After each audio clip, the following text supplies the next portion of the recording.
Bonjour et bon après-midi.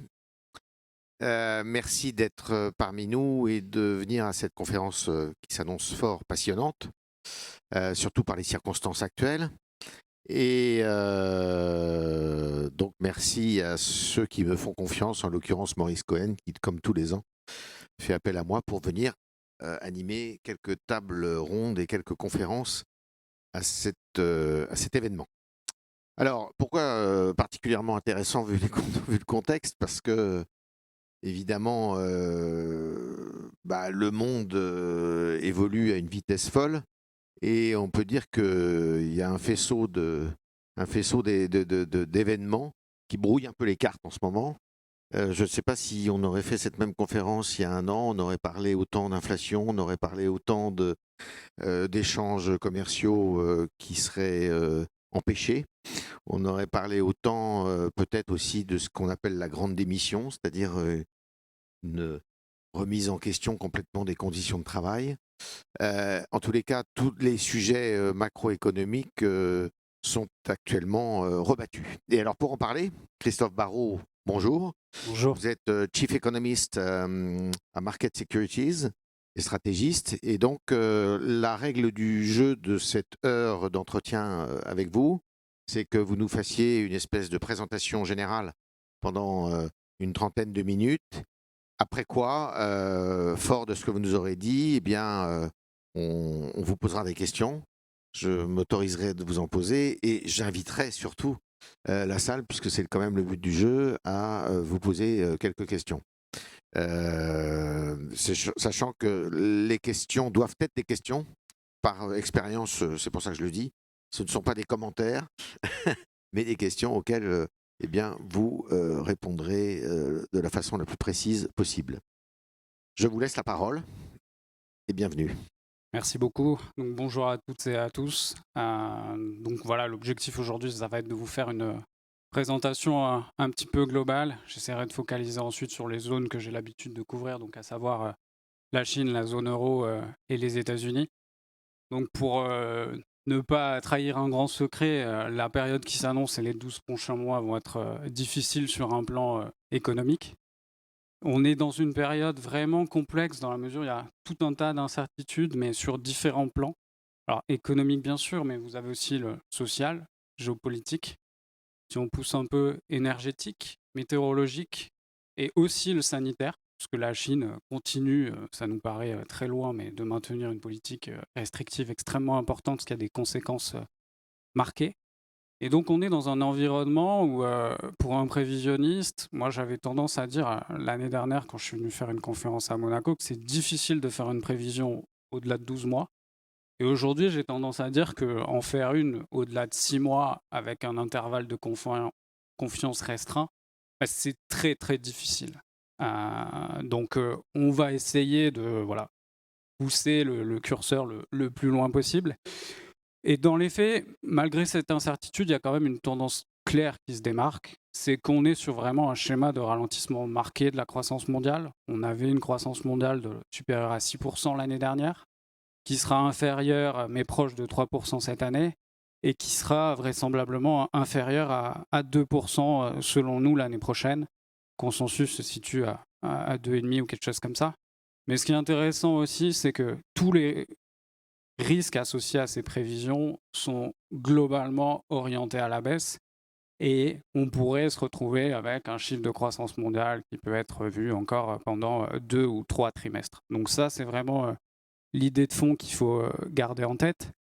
Et c'est plutôt, je dirais, le côté négatif. Maintenant, d'un point de vue positif, on a quand même les gouvernements qui ont pris la mesure de ce qui peut se passer sur un plan au moins énergétique, des mesures de soutien qui semblent se dessiner, et l'inflation qui est certes une thématique dominante aujourd'hui, qui est présente en Europe, mais qui commence à montrer des signes d'essoufflement aux États-Unis, et c'est peut-être voilà, un signal potentiel positif pour les mois à venir. Mais globalement, dans cet environnement négatif, ce qu'il faut retenir, c'est qu'il y a 4 facteurs qui pèsent.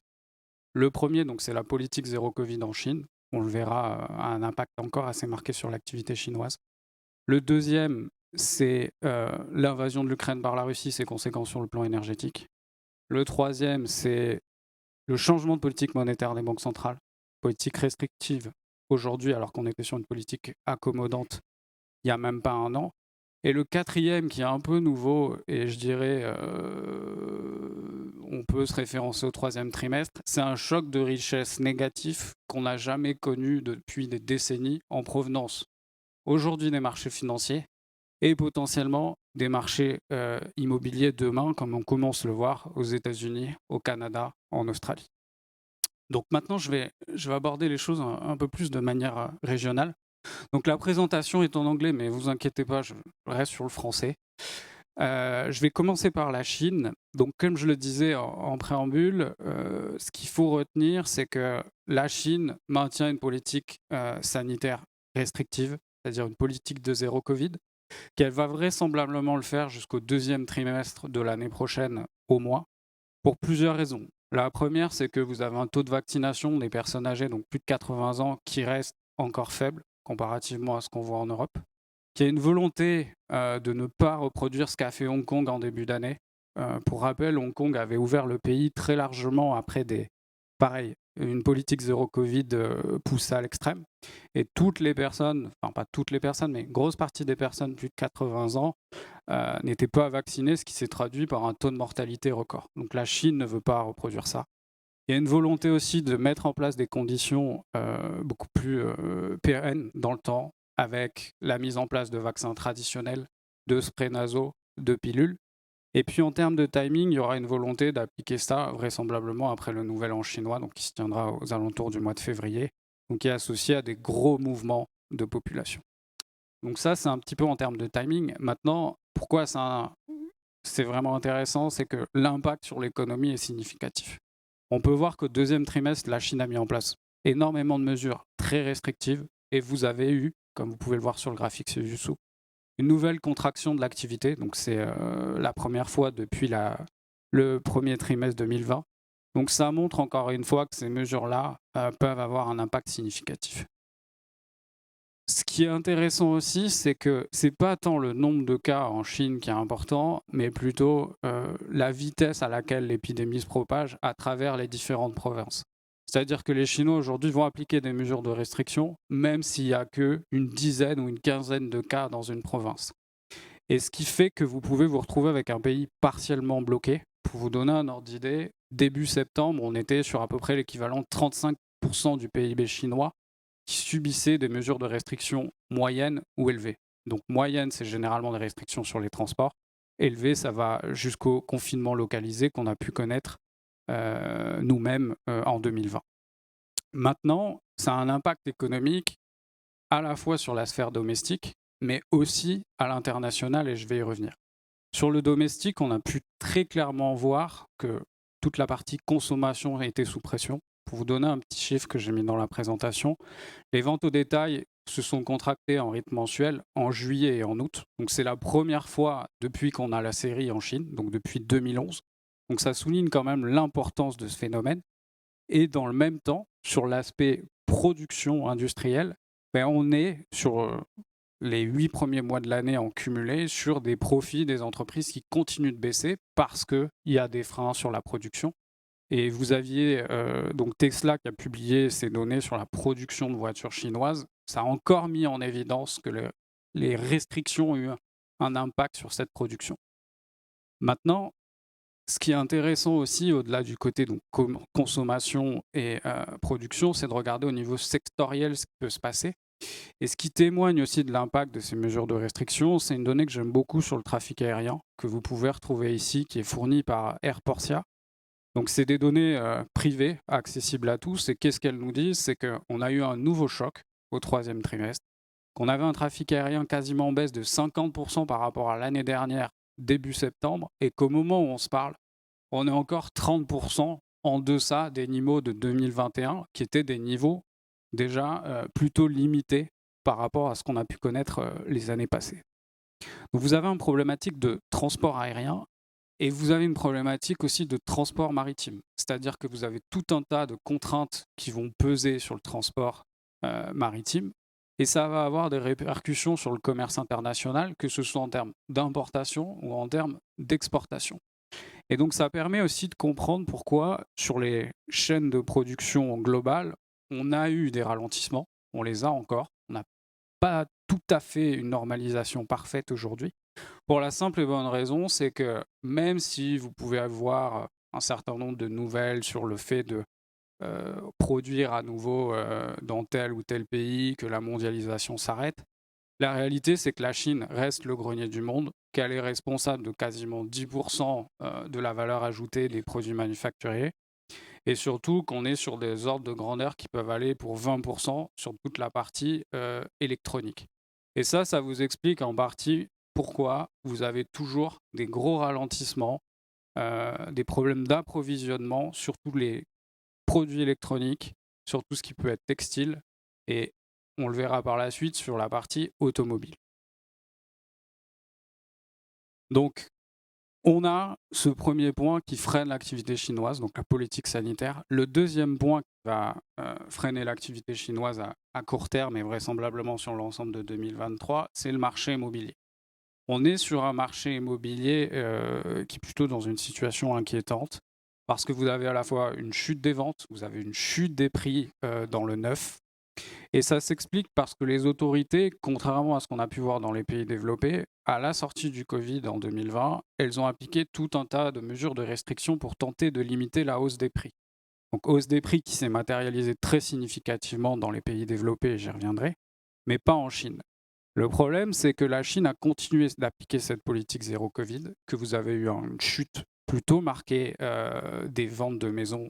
On peut le voir sur le début de l'année, on est quasiment à 30% en deçà des niveaux de l'année dernière. Et on est petit à petit rentré dans une spirale où baisse des ventes, baisse des prix. Ça pèse à la fois sur le moral des consommateurs, mais ça va peser aussi beaucoup sur les promoteurs immobiliers.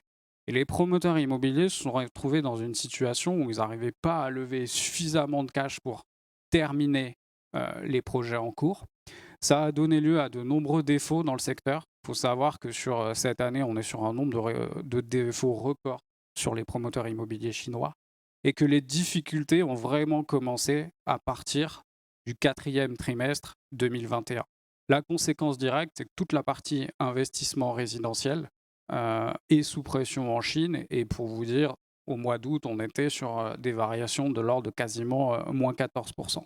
Donc ça donne encore une fois l'ampleur et ça suggère que la Chine aujourd'hui, on va avoir une croissance qui sera inférieure aux objectifs des autorités, parce que les autorités visaient 5,5 pour cette année, vraisemblablement on sera en deçà de 3,5, donc je dirais un écart significatif. Et ces paramètres négatifs vont peser encore en 2023. Donc ça c'est plutôt l'aspect négatif. Sur l'aspect positif, parce que sinon il en faut un petit peu, sinon tout le monde va sauter par la fenêtre. Il y a vraiment une volonté des autorités de limiter la casse.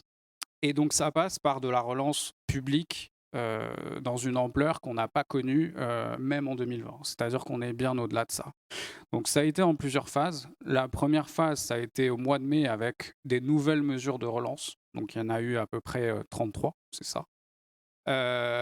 Déjà une volonté de réduire la pression fiscale, puisqu'on était sur des réductions fiscales records.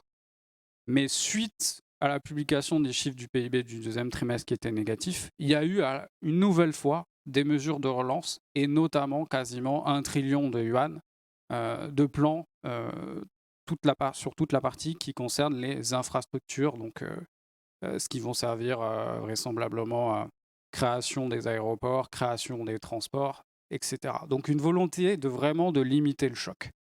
En parallèle de ça, il y a aussi, contrairement à ce qu'on peut voir dans la quasi-totalité des pays développés, une politique monétaire qui est accommodante. C'est-à-dire que la Chine continue de baisser les taux directeurs et baisse aussi les taux vraiment destinés à toute la partie mortgage, donc prêt hypothécaire.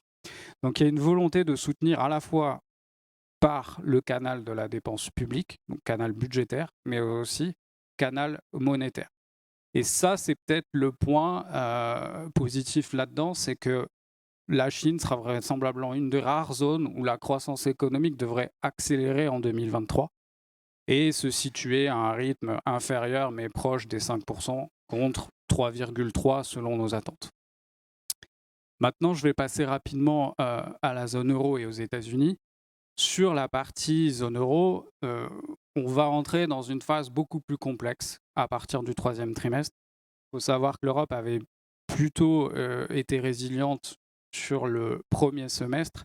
Maintenant, on sent des pressions négatives, et notamment sur l'Allemagne. On a la Bundesbank qui a souligné que l'Allemagne était déjà en récession, ou du moins allait subir une contraction de son économie au troisième trimestre. Ça s'explique par son exposition. C'est-à-dire que l'Allemagne est très exposée à la Chine, donc c'est son deuxième partenaire commercial. Or, on a vu les faiblesses de la Chine à court terme. Elle est très exposée au secteur manufacturier qui est lui aussi, je dirais, très sensible au prix de l'énergie. Et malheureusement, comme on le verra par la suite, les prix de l'énergie sont un gros problème. Et enfin, le secteur automobile, qui est 5% du PIB allemand, où on a des ventes qui continuent de se contracter depuis maintenant plusieurs mois. Et c'est sur ce point-là que que ce slide est destiné. Vous pouvez voir qu'un des gros problèmes de l'Allemagne, ça a été l'approvisionnement en semi-conducteurs. C'est-à-dire qu'il y a une crise problématique d'offres qui persiste sur les semi-conducteurs. Or, aujourd'hui, la proportion de semi-conducteurs, alors c'est vrai dans les voitures, mais c'est vrai aussi dans beaucoup d'équipements électroniques, n'a cessé d'augmenter. Vous pouvez voir qu'on était de l'ordre de 18% en 2000 et on sera de l'ordre de 45% en 2030. Donc vous vous êtes retrouvé dans une situation où vous aviez crise de semi-conducteurs, crise aussi sur certaines pièces automobiles qui étaient fabriquées en Ukraine. Donc vous avez le double effet négatif. Et aujourd'hui, si vous allez voir un concessionnaire en Allemagne et que vous lui demandez un véhicule qui vaut plus de 50 000 euros, bah, il vous dira c'est très bien sur le papier, mais dans les faits, vous ne l'aurez pas avant 12 mois. Et ça a été un gros frein, et vous pouvez le voir sur le graphique de droite. C'est le rythme des ventes annuelles de véhicules allemands. On est toujours en territoire négatif, et ça, c'est aussi un gros frein. Maintenant, le sujet que tout le monde a en tête et qui passe en boucle à la télé, ça va être les conséquences directes et indirectes vis-à-vis de l'invasion de l'Ukraine par la Russie. Problématique de l'Allemagne, c'est qu'elle importe beaucoup de carburants fossiles en provenance de l'étranger. Donc on est sur à peu près les 3/4 de son énergie. Et dont sur la partie Russie, on est sur 55% pour le gaz et 35% pour le pétrole. Donc elle est directement touchée par tout ce qui se passe aujourd'hui en termes d'approvisionnement. Donc difficulté de s'approvisionner, grosse dépendance. Le vrai problème maintenant, c'est plus tant les prix du pétrole qui se sont en partie normalisés, mais ça va être tout ce qui va toucher le prix du gaz, le prix de l'électricité. Même si vous avez eu une petite baisse en septembre, vous pouvez le voir sur le graphique de droite, on est dans une situation très complexe, si bien que vous avez tout un tas d'entreprises en Allemagne qui ont déjà réduit ou tout simplement coupé leur ligne de production. Donc vous avez un impact très important sur le secteur manufacturier allemand aujourd'hui. Et les choses semblent pas prêtes de s'arrêter, que les sanctions sur la Russie vont perdurer.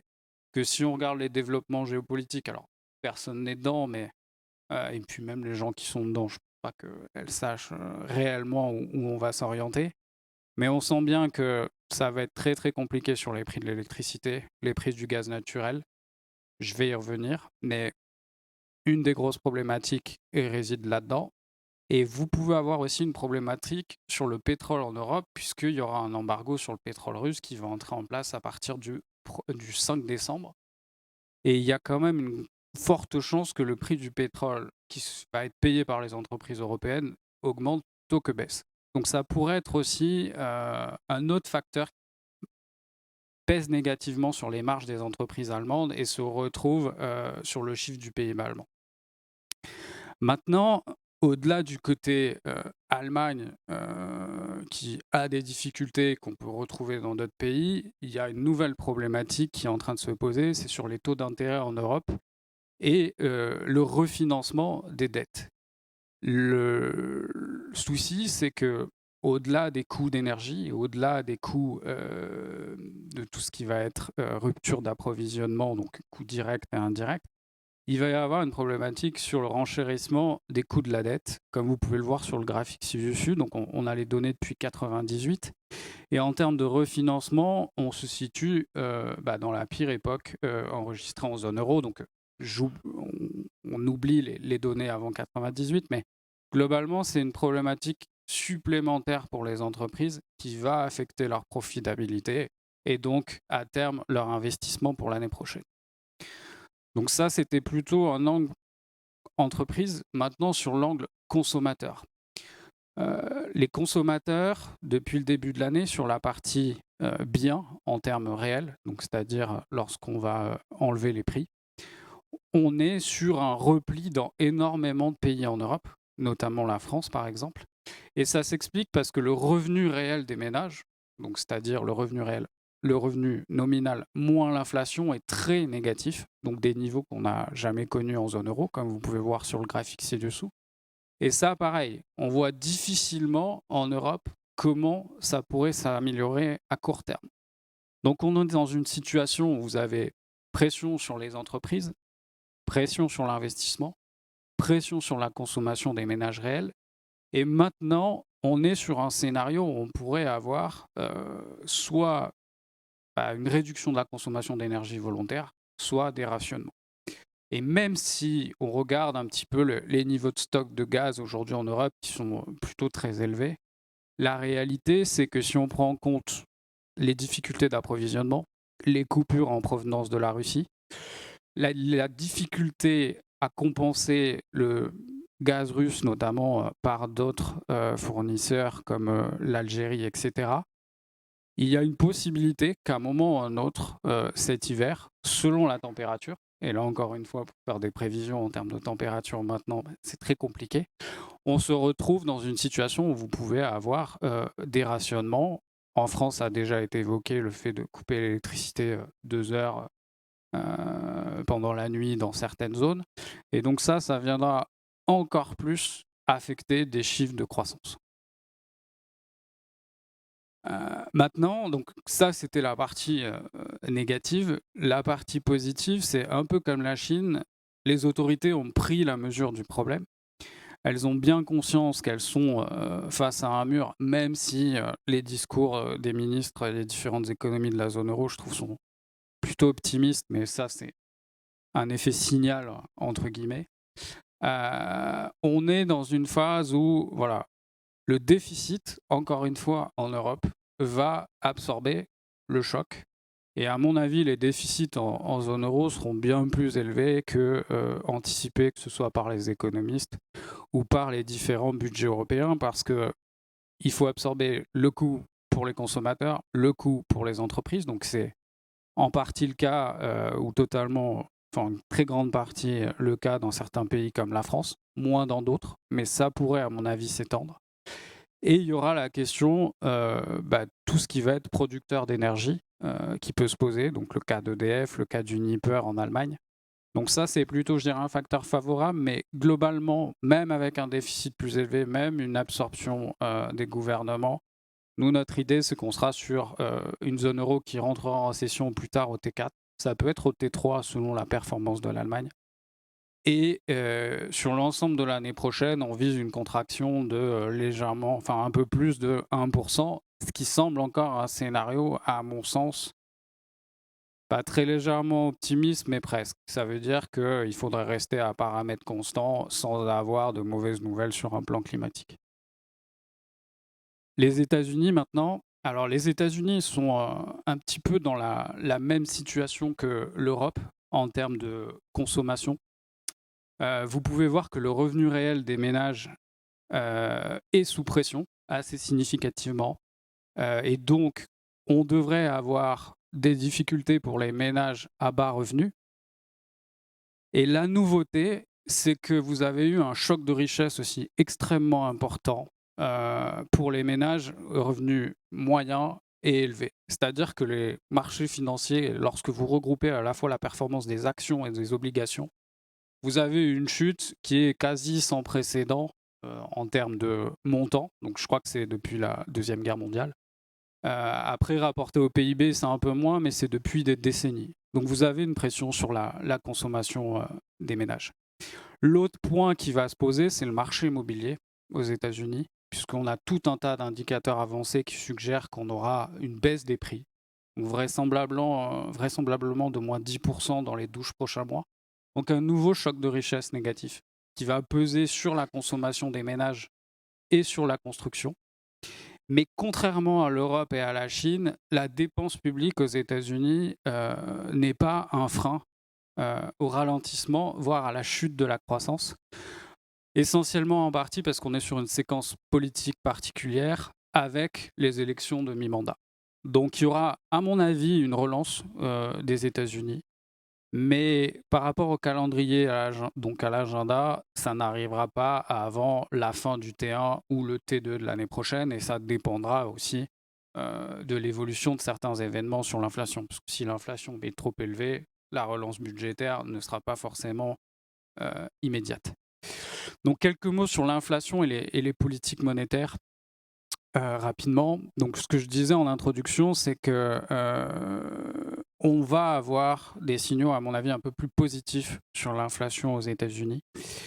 Et une banque centrale qui, certes, va rester restrictive à court terme, parce qu'elle a commis une énorme erreur l'année dernière en laissant l'inflation filer, mais qui pourrait peut-être, à un moment, être moins restrictive. Et encore une fois, je pense que le calendrier électoral va jouer et que ça pourrait arriver après les mi-termes. Et pour plusieurs raisons. La première, c'est que vous avez les prix de l'essence qui ont quand même beaucoup chuté depuis la mi-juin. Donc ça se retrouve assez significativement. Ça s'est vu dans les données du mois de juillet, mois d'août. Ça se verra aussi en septembre. Vous avez les prix de toute la partie alimentation qui pourrait, la croissance de ces prix-là pourrait se tasser, puisque si vous regardez le prix des matières premières agricoles, ces dernières ont chuté et certaines sont même en deçà des niveaux pré-invasion de l'Ukraine. Donc si vous regardez un petit peu le graphique de gauche qui est finalement le prix des matières premières agricoles avancé de 12 mois, ça vous indique que les prix de l'alimentation devraient petit à petit baisser. Vous avez un autre phénomène aussi sur l'inflation qui correspond au stock. C'est-à-dire qu'aux États-Unis, vous avez eu une explosion des stocks dernièrement parce que la consommation réelle était en deçà des objectifs et parce que vous avez eu une anticipation, une volonté de beaucoup stocker par rapport aux problèmes d'approvisionnement. Et il faut croire que certains segments ont été bien servis. Donc on peut se dire que toute la partie, on va dire, des sociétés comme Walmart, Target, etc., vont vraisemblablement appliquer des discounts dans les prochains mois, ce qui pourrait permettre à l'inflation de se tasser. Et enfin, sur la partie loyer, ce qui est intéressant de noter, c'est que les données privées ont généralement 6 à 12 mois d'avance sur le CPI officiel. Et comme vous pouvez le voir aussi sur le graphique de gauche, elles pointent vers un ralentissement de la croissance. Donc globalement, notre idée, c'est que dans un monde où la phase de relèvement des taux directeurs de la Fed, que vous pouvez voir sur la droite, ça a été la plus brutale et la plus marquée, on va dire, depuis les 20 ou 25 dernières années. On arrive potentiellement un petit peu plus à la limite et on pourrait avoir une politique monétaire qui pourrait être à un moment moins restrictive. Et quelque part en 2023, on pourrait même avoir une baisse des taux directeurs, ce qui serait peut-être synonyme de stabilisation sur les marchés, donc qui l'anticiperont avant, et ensuite de reprise économique à une échéance donc un peu plus lointaine, je dirais à peu près 12 mois. Bon, en termes de timing, je pourrais continuer un tout petit peu avec la BCE, mais on peut aussi prendre les questions. De toute manière, on va reparler effectivement de la politique de la BCE, qui a suivi d'ailleurs avec beaucoup de retard ce que la Fed a fait. Moi j'aurais, avant de passer la parole au public, quelques questions à vous poser, un peu dans le désordre, mais on est dans la conjoncture, peut-être des questions plus structurelles.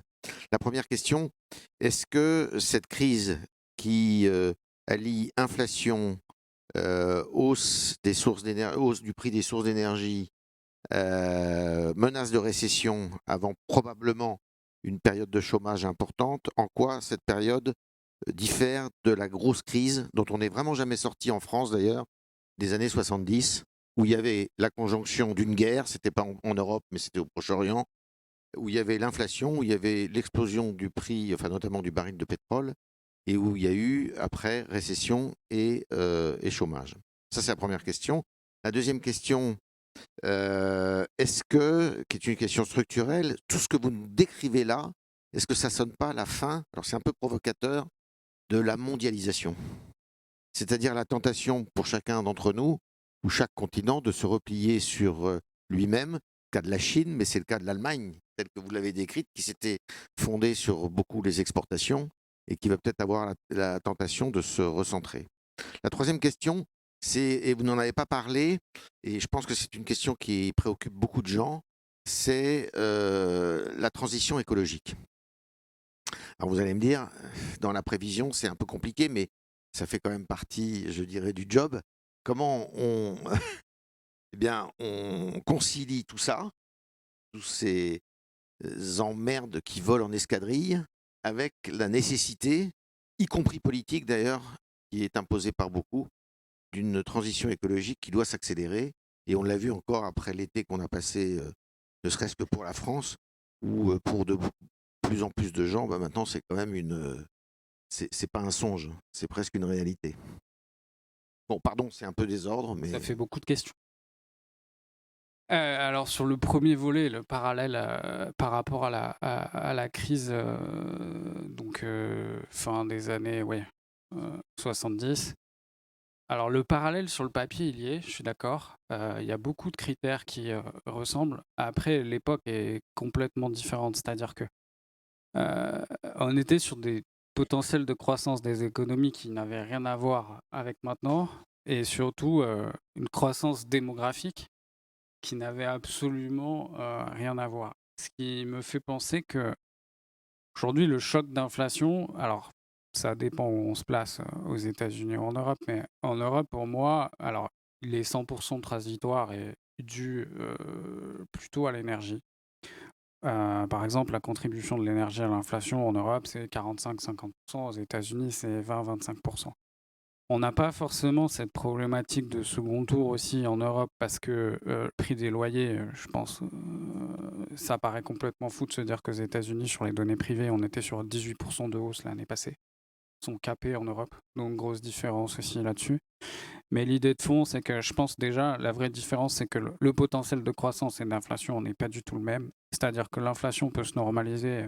Si demain, il n'y a plus de problème avec la Russie, l'inflation repasse sous les 2% très vite parce que la démographie n'est pas du tout la même. Et on a eu un choc justement démographique très négatif et qui va durer, à mon avis, un certain temps. On a aussi l'euro, donc en termes d'impact et je dirais de l'absorption de cet impact, c'est différent. Qu'on a une politique, on va dire, de défense budgétaire qui est beaucoup plus élevée, coordonnée, et je pense même que la prochaine étape cet hiver, ça va être de faire un budget commun comme pendant le Covid. Donc on est voilà, dans une phase peut-être similaire sur certains points, mais en termes de traitement de la crise et de normalisation par elle-même, bah, c'est pas forcément la même chose. D'autant qu'aujourd'hui, on a Amazon, on a beaucoup de choses qui sont très très destructeurs d'inflation et le monde n'a pas énormément changé en 2 ans en fait. Les facteurs qui étaient négatifs sur l'inflation à très long terme, ils vont revenir. Et croire que ça va se modifier significativement, à mon avis, c'est une erreur. Donc ça, c'était sur la partie comparable des deux crises. Après, bon, la résultante, par contre, récession, potentielle remontée du taux de chômage quand même à court terme, sûrement, mais dans la même ampleur, je pense pas. La deuxième question, c'était sur la fin de la mondialisation. Euh, et en fait, ma réponse, ça va être un peu la même que sur le climat. C'est super sur le papier, mais ça coûte trop cher. C'est-à-dire que la réalité, enfin la théorie et la réalité sont deux choses différentes. Il y a le côté climat, tout le monde est d'accord pour dire que c'est important, jusqu'au jour où ça coûte cher. Et c'est concrètement ce qu'on voit aujourd'hui. Vous dites aux gens, ah oui, mais en fait, ta facture d'électricité, ça devrait pas être 100 euros, mais 2500. Ah non, je veux pas. Et même s'il y a beaucoup d'envie, dans les faits, je pense que ça mettra, tant que les coûts seront en face, ce sera beaucoup plus complexe à le mettre en place que les gens ne le pensent. Parce que politiquement aussi, c'est une situation où tous les gouvernements des pays développés sont sur la sellette. Et donc, ils vont toujours privilégier le court terme. C'est triste, mais c'est comme ça. Et donc, la défense du pouvoir d'achat plutôt qu'un objectif de long terme. Et si on veut aller dans la provocation, c'est où est Greta Thunberg? On la voyait tous les jours à la télé. Aujourd'hui, vous la voyez plus. Donc, je pense que c'est un bon exemple. Et sur la mondialisation, alors oui, il y a une volonté, mais pareil, faire revenir des entreprises, il y a une envie, il y a de l'investissement, mais vous ne pouvez pas faire revenir tout le monde. Il y a une problématique de compétitivité. Donc là, on a regagné en compétitivité, pour le coup, avec la baisse de l'euro, avec l'Europe qui tente de limiter, enfin, du moins certains pays, je ne vais pas en citer un en particulier, mais qui tentent de limiter la hausse des prix de l'énergie et qui en fait peut s'avérer être une stratégie long terme très payante. Mais c'est compliqué, ça coûte cher à court terme et il faut avoir la capacité de le faire et d'être un grand pays. Donc, globalement, j'ai envie de dire la fin de la mondialisation, peut-être, mais peut-être plus de manière forcée parce que le monde est coupé en deux maintenant, de manière très claire, plutôt qu'une manière, je dirais, douce. Mais ça implique, encore une fois, quand vous produisez plus proche de chez vous, de payer beaucoup plus cher à un moment où le budget des ménages est déjà à la limite. Donc à très court terme, ça me semble, disons que c'est pas des objectifs inatteignables, mais que ce soit le climat ou produire en interne, ça prendra énormément de temps. Alors, il y a un autre phénomène structurel, à mon avis, qui est en train de se dessiner de façon assez étonnante dans au moins le monde occidental, puisque dans l'Orient, ça fait longtemps que ça existe, c'est le retour en force des États. L'État qui avait mauvaise réputation est en train de reprendre une superbe, j'ai envie de dire, où plus personne ne conteste les milliards qui sont injectés quand on voit que l'argent qui vient d'être débloqué par l'Allemagne, c'est assez impressionnant. L'argent qui vient d'être débloqué par la Grande-Bretagne, qui est en train de couler, c'est assez impressionnant aussi. Et l'argent qui a été débloqué par la France, c'est aussi assez impressionnant. Ah oui, après, L'État avait mauvaise presse ces derniers temps, quand même. Enfin, dans les années 2000, quoi. alors, la remarque sur l'État, j'aime bien. Après, on pourrait regarder la différence entre les trois pays. Je pense que c'est assez intéressant. Bon, déjà, l'État, la réalité aujourd'hui, c'est que dans un choc où il y a des paramètres sanitaires et géopolitiques, l'État, d'une manière ou d'une autre, est impliqué et laisser faire le marché, bah, ça vous donne aux États-Unis des loyers qui montent de 18%. Après, on peut être pour ou on peut être contre, hein. Mais bon, moi, personnellement, je suis contre. Et ça laisse aussi énormément de dérives et l'ampleur des chocs ressentis est beaucoup plus importante que elle n'était avant. Parce que tout va beaucoup plus vite, qu'il y a tout un tas de problématiques. Donc le retour de l'État n'est pas une mauvaise chose. La dépense publique n'est pas une mauvaise chose si c'est bien dépensé. Ça, il faut aussi bien l'avoir en tête. Maintenant, le paradoxe entre le UK, l'Allemagne et la France, c'est que l'Allemagne, tout le monde a dit que c'était génial pendant 30 ans. Au final, je vais caricaturer, mais c'est peut-être pas plus mal. C'est un modèle basé sur l'importation d'énergie fossile à bas coût, la main-d'œuvre à l'Est à 1 euro de l'heure, et je dirais une avance sur le manufacturier favorisée par une baisse de l'euro dans une région commune. Donc, dans les faits, un super modèle pour eux. Mais aujourd'hui, le problème, c'est que Le modèle allemand est en question, là. pour moi, le modèle allemand, même la fin du nucléaire, tous les choix qui ont été pratiqués structurels très long terme, sur le côté énergétique surtout. Vous êtes en train de scier la statue de Madame Merkel? Ouais, bah, je voulais pas la citer, mais c'est vous qui l'avez fait. Donc déjà, premier point, le Royaume-Uni, Donc ils vont injecter à un moment aussi où pendant des années il n'y avait pas de dépenses sur la défense. Donc il y a un rattrapage. Donc en fait, si on prend en compte tous les paramètres, finalement le modèle allemand, ok, c'était le meilleur, mais on peut remettre en cause les paramètres du jour. Et la dépense aujourd'hui mise en place, est-ce qu'elle est suffisante pour inverser le changement de modèle? Je pense qu'on est très loin du compte. Le Royaume-Uni, pareil, on est dans un modèle complexe parce que ils ont laissé filer beaucoup de choses. Ils ont choisi de sortir avec le Brexit. Une politique migratoire qui fait que si vous voulez dîner à Londres le lundi soir ou le mardi soir, vous ne pouvez pas. Il faut quand même l'avoir en tête chez nous. Et d'un point de vue budgétaire, on est dans une situation aussi complexe parce que le marché vient de leur dire non, vous êtes allé trop loin, vous êtes tout seul, et puis de toute manière, votre modèle n'est pas soutenable, ne serait-ce qu'en termes d'inflation.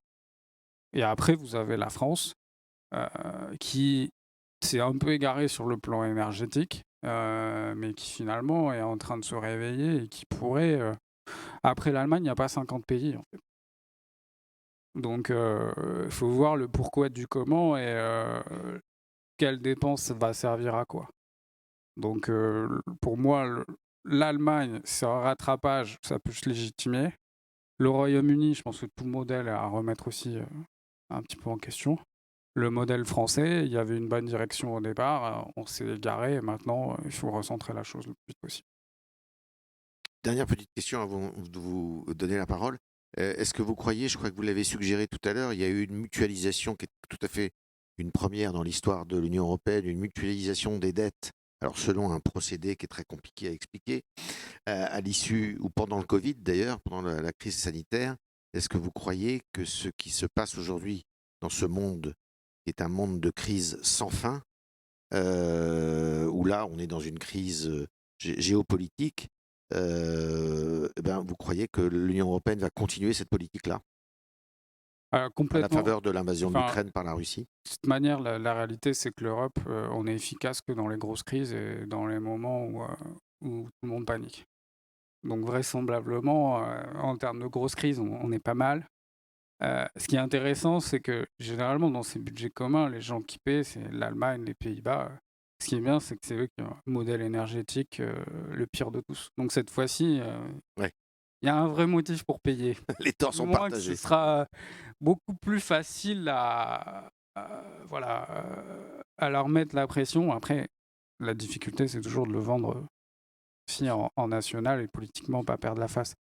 Mais pour le coup, l'Europe ça peut se jouer, et c'est là où je disais la difficulté de la prévision, c'est que si vous avez 2 semaines de température extrêmement froide en hiver, vous pouvez vous retrouver dans une situation où vous devez faire des rationnements en Europe et une croissance qui ne chutera pas de finalement 1% sur l'année, mais beaucoup plus.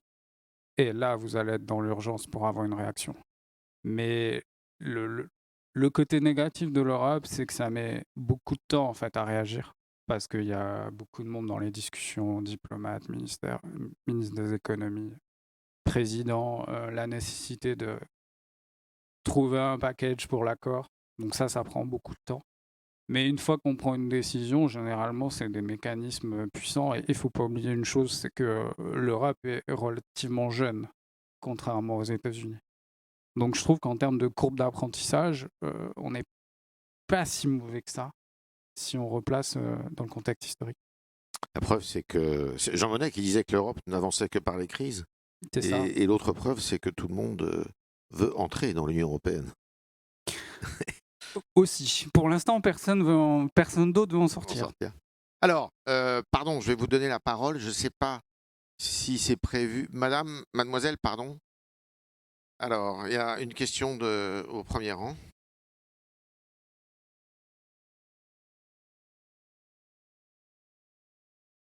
Bonjour Michel Dotta. Le yacht show vient de se terminer. Les commandes de méga yachts ont explosé. LVMH est au plus haut. Vous n'avez pas parlé. Est-ce que le luxe peut passer à travers la crise? Merci. Alors, c'est une bonne question. Euh, Surtout qu'il y a des marchés qui sont plus ou moins fermés. Globalement, alors le yachting, c'est très particulier. Je connais bien le marché parce que j'ai un ami qui a une agence de ressources humaines dans les bateaux et qui en traite 16 000. Et depuis qu'il fait ça, donc ça va faire 12 ans, c'est vertical chaque année.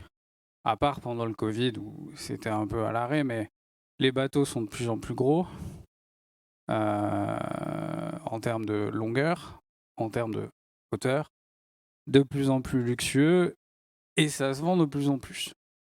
Là, on est à peu près d'accord jusqu'ici. Le luxe, globalement, et c'est la même chose que sur les bateaux, c'est que il y a une proportion nombre de millionnaires qui continue de croître aujourd'hui.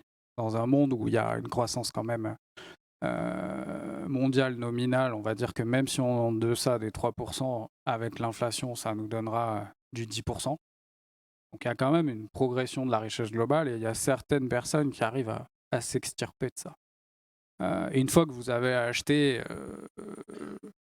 tout un tas de choses, vous vous orientez forcément vers le luxe. Donc ça reste un phénomène de long terme si vous produisez des produits de haute qualité constant, voire si vous avancez un peu plus dans le luxe à chaque fois, c'est positif.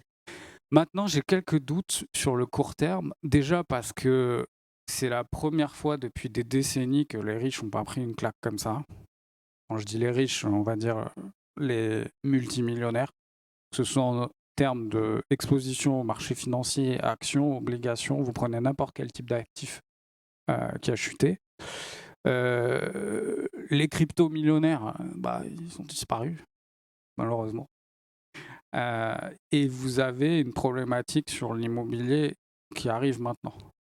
Donc je pense pas, en gros, je pense que jusqu'à la fin du deuxième trimestre, on était dans une phase où rien n'avait changé. Maintenant, moi, sur le luxe, j'aurais tendance à dire, bon, à très court terme, à un horizon 6, 9 mois, 12 mois, ça ne m'étonnerait pas que ça se calme.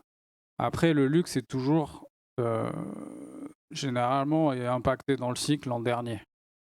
Donc là, vous commencez à avoir des zones sur la planète. Aux États-Unis, vous avez une contraction de la croissance T1, T2. Vous avez une consommation qui a commencé à stagner. Le luxe pourrait derrière être légèrement impacté. J'ai un coup de fil de Bernard Arnault. Attendez. Autre question. Monsieur.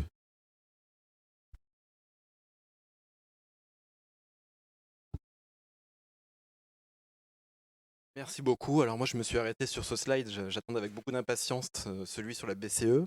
Et donc ma question va être orientée vers les banques centrales et elle concerne ce point pivot dont beaucoup parlaient au cours de l'été. À quel moment est-ce qu'on voit ce point pivot précisément pour les US et pour la zone euro, et en essayant de s'engager un petit peu plus que courant 2023? Ça, c'était la première question. La deuxième question, c'est où est-ce qu'on voit le sommet de ces taux directeurs, aussi bien en zone euro qu'aux États-Unis? Élément très important, évidemment, pour anticiper un petit peu le rebond des marchés equity. Et puis, une petite dernière question sur les relances budgétaires qu'on a mentionnées. Est-ce que ça ne va pas ralentir le phénomène de décroissance de l'inflation? Et si ça venait à le ralentir, de combien de mois cela conduirait à le ralentir? On a notamment entendu tout récemment des membres de la BCE qui indiquaient que ces plans budgétaires conduiraient à avoir encore plus d'agressivité au niveau de la restriction de la politique monétaire. Voilà, je voulais avoir un peu une opinion là-dessus. Alors, avant de répondre, peut-être pour la bonne intelligence de tous, le point pivot, c'est quoi?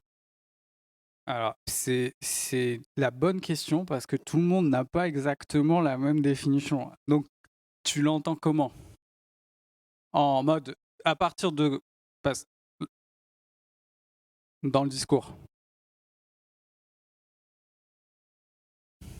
Voilà, alors, parce que vous pouvez avoir l'anticipation du marché de ce qui va se passer et ce qui va faire très concrètement.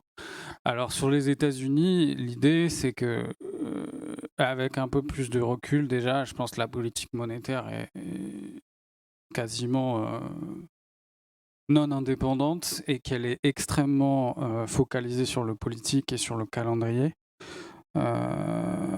Biden en a vraiment remis une couche à la fin du mois d'août sur le fait de baisser les prix, donc de juguler l'inflation en amont des midterms. Ce qui lui donne raison parce que les démocrates perdaient tout le Congrès en août et aujourd'hui ils en garderaient la moitié. Je pense qu'après les midterms, il y aura déjà beaucoup moins de pression politique sur la Fed pour penser librement. Ça, c'est le premier point. Maintenant, d'un point de vue de la posture, il y a aussi une problématique, c'est que 2021 a été un fiasco. Et aujourd'hui, ils vont avoir, donc ce que je marquais dans le titre, un biais de confirmation. C'est-à-dire qu'ils vont attendre que les données continuent de se normaliser avant de changer quelque chose dans le discours.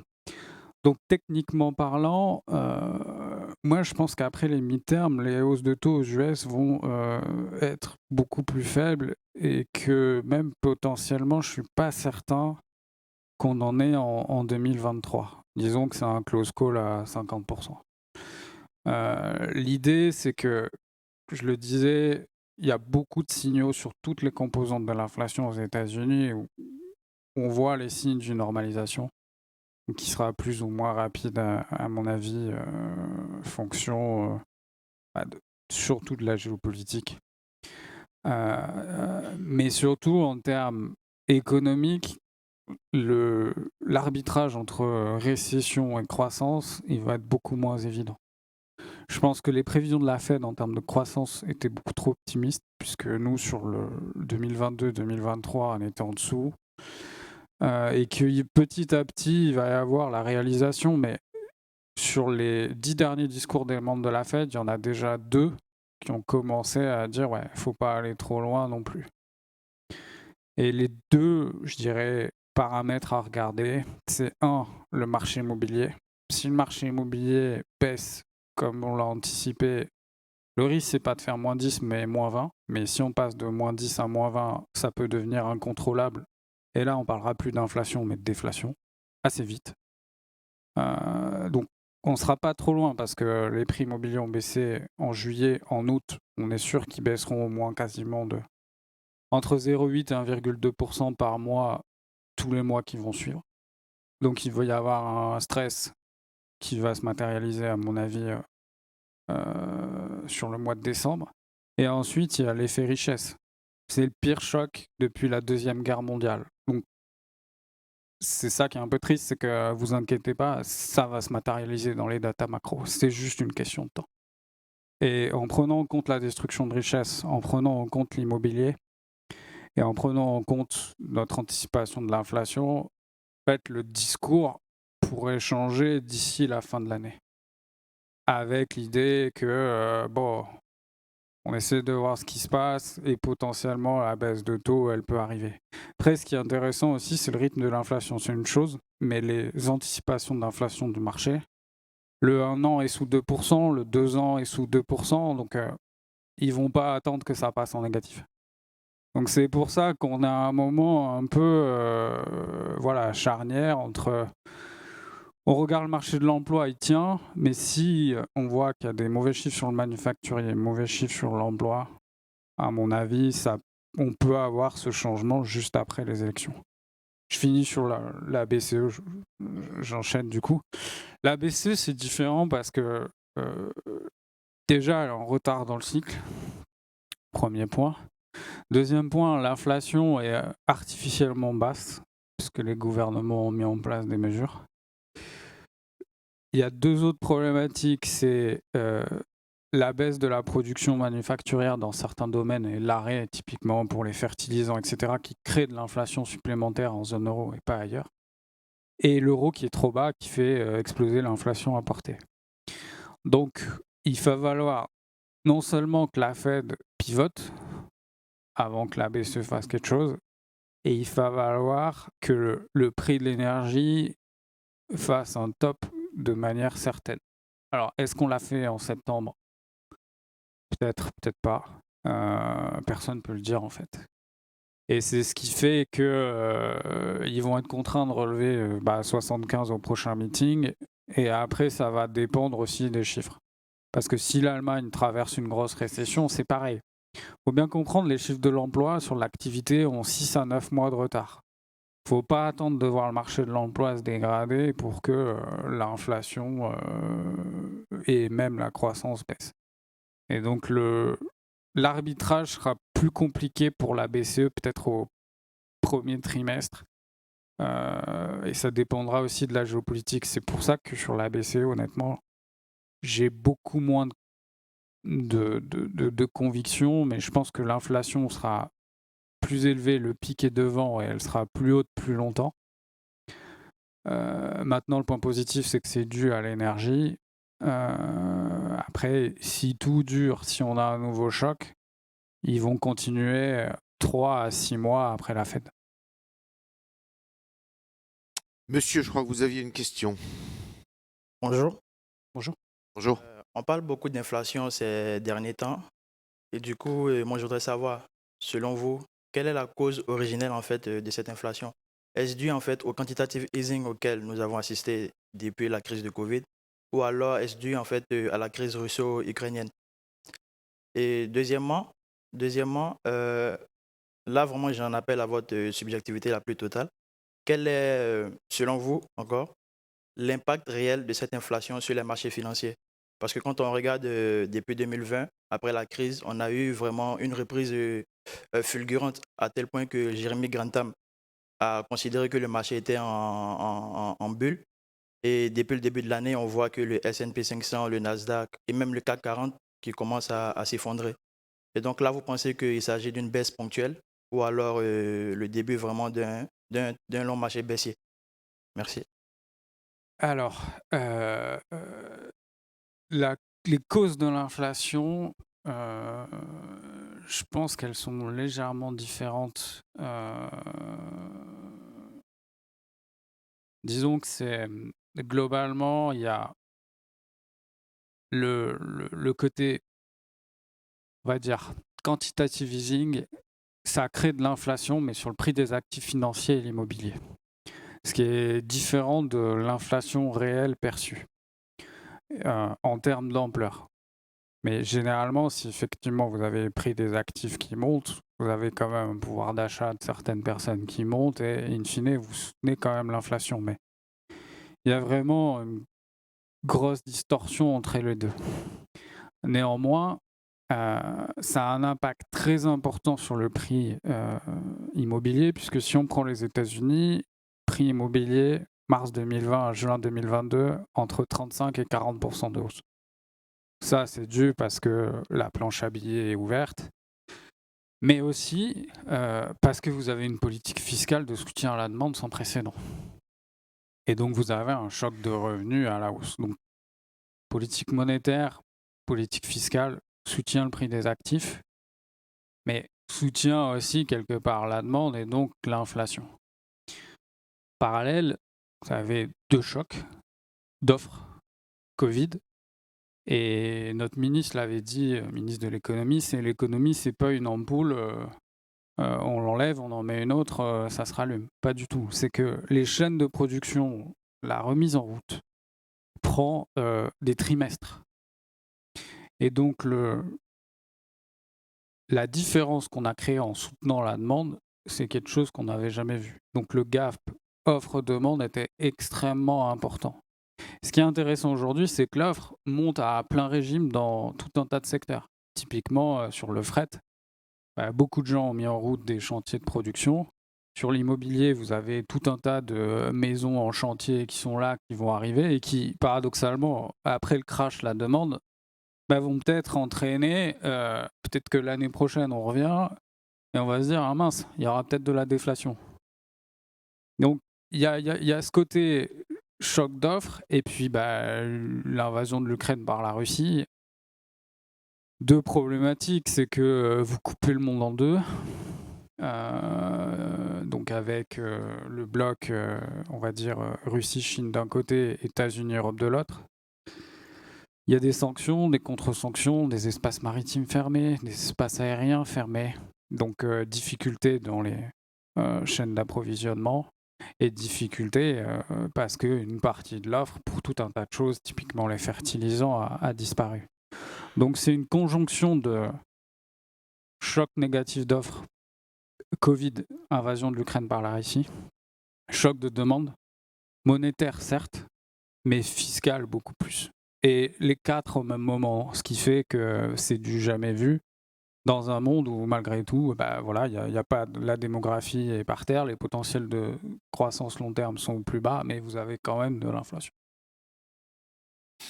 Christophe, avant de nous séparer, parce que malheureusement le temps tourne, je voudrais pour tout le monde que vous nous donniez, je sais pas, 1, 2 raisons d'être optimiste. Bon, on va essayer quand même.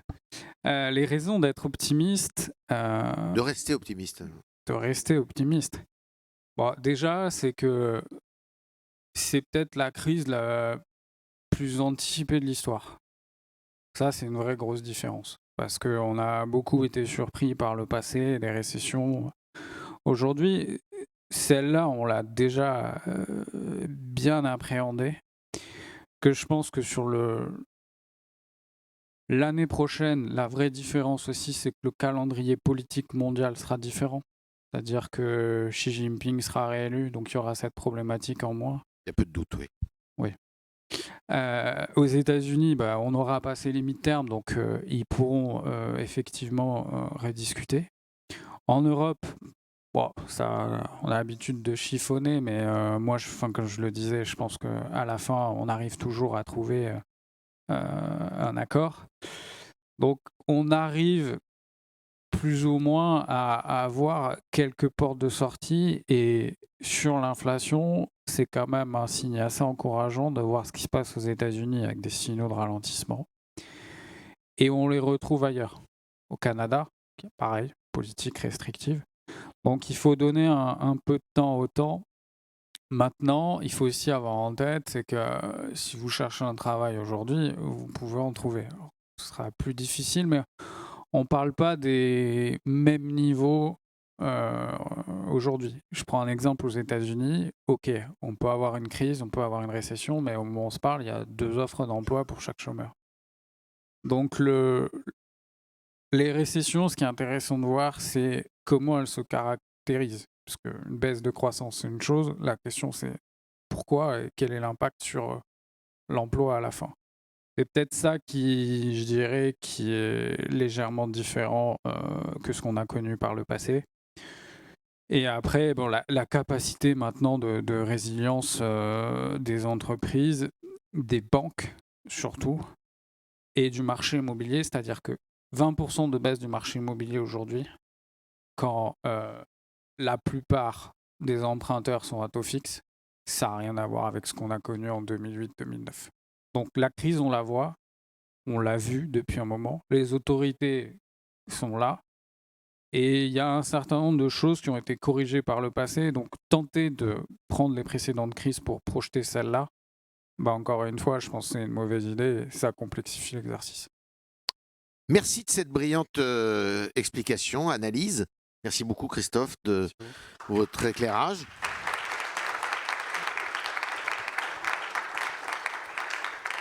C'était précis, concis et passionnant. Et je laisse la parole à nos successeurs sur cette scène. Et on se retrouve tout à l'heure. Merci.